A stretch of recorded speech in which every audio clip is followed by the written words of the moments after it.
Title: The Mystery of the Missing Chums, a podcast adventure. Hook.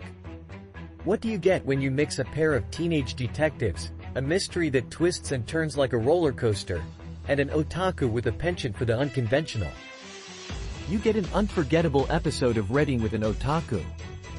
As the camera focused in on me, I adjusted my headset and took a deep breath. The familiar backdrop of my cozy reading nook, adorned with anime posters and stacks of manga, felt like home. Today was special. I was about to dive into my first ever review of a Hardy Boys book on my podcast, Reading with an Otaku. Welcome back, everyone. I chirped, a hint of excitement in my voice. Today, we're stepping into the world of classic mystery with the Hardy Boys and the Missing Chums. Buckle up, because this ride is filled with unexpected twists.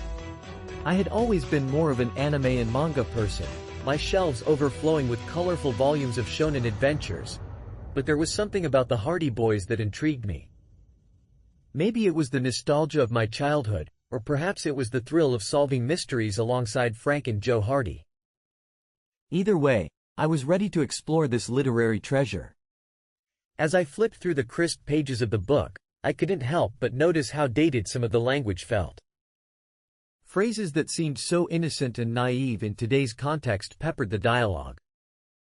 However, rather than detracting from the experience, it added a layer of charm that made me feel like I was stepping into a time capsule. Okay, let's talk about the plot, I said, leaning closer to the camera. The story kicks off with the Hardys' friends going missing, and let me tell you, the suspense had me on the edge of my seat.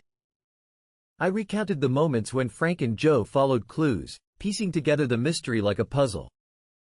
The way they navigated through the twists and turns reminded me of the intricate plots I adored in my favorite anime.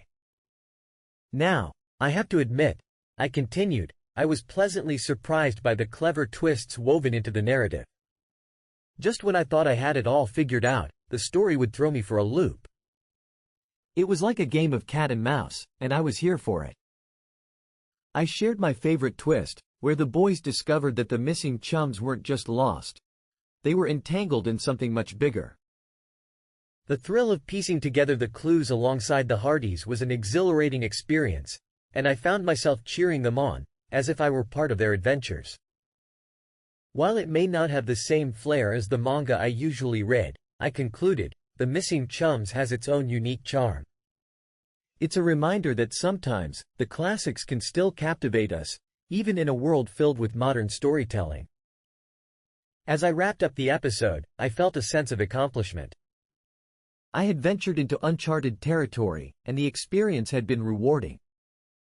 I smiled at the camera, so, if you're looking for a nostalgic mystery that still packs a punch, give the Hardy Boys a shot. And who knows? You might just find yourself hooked, like I did. With a wave and a grin, I ended the recording, my heart racing with excitement. Today, I had not only reviewed a book but also discovered a new appreciation for a classic series. And who knows? Maybe next time, I'd dive into another mystery, perhaps with a little more supernatural flair, just like my favorite anime.